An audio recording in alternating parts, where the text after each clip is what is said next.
Ladies and gentlemen, the founder and music director of the New York Pops, Skitch Henderson.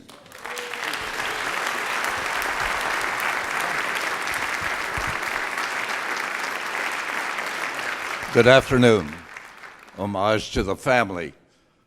I probably represent the other side of the tracks of Robert Merrill's life and career. Anybody remember the 40s?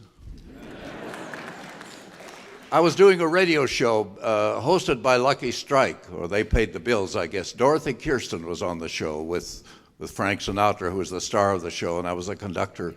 And one night, Dorothy said to me, I'm going back to work at the Met tonight, and we're doing Traviata, and I want you to meet somebody. And I went down and met Robert Merrill, who I looked upon as one of the giants, still and always shall in my life.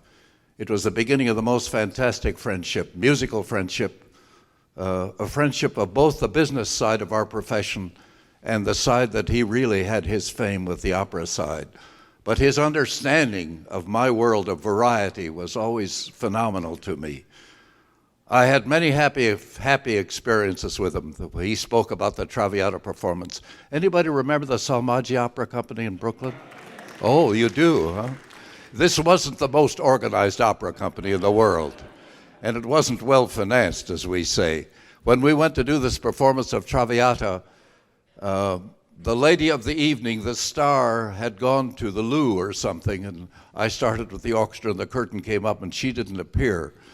And came this giant voice saying, "You better go back to the top, buddy." And it was Mr. Merrill saying, it was my introduction to Traviata. I've always looked at it in a strange light since then, forever shall.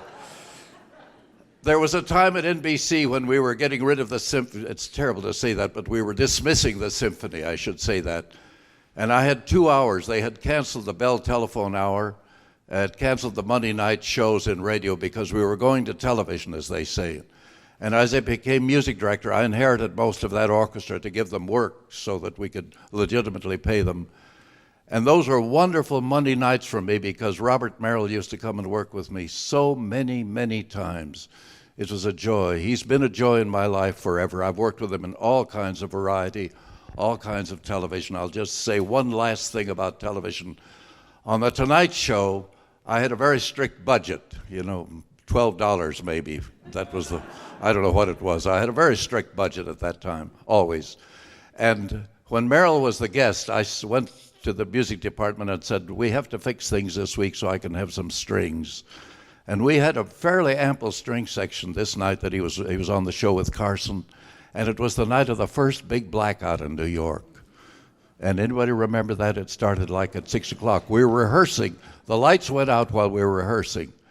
And that was a wonderful night for me because he and I sat prisoners in my office there at NBC and talked about music and talked about everything. We talked about a mutual friend of ours that was a great friend of mine, light music for the BBC, Stanley Black, that he worked with. And we talked about the things that we loved, and he told me that he loved the music of the same man that I had worked with so many years earlier at MGM. And as an homage to the family and to Robert, I'd like to play one of his melodies for you. It's nice to see you.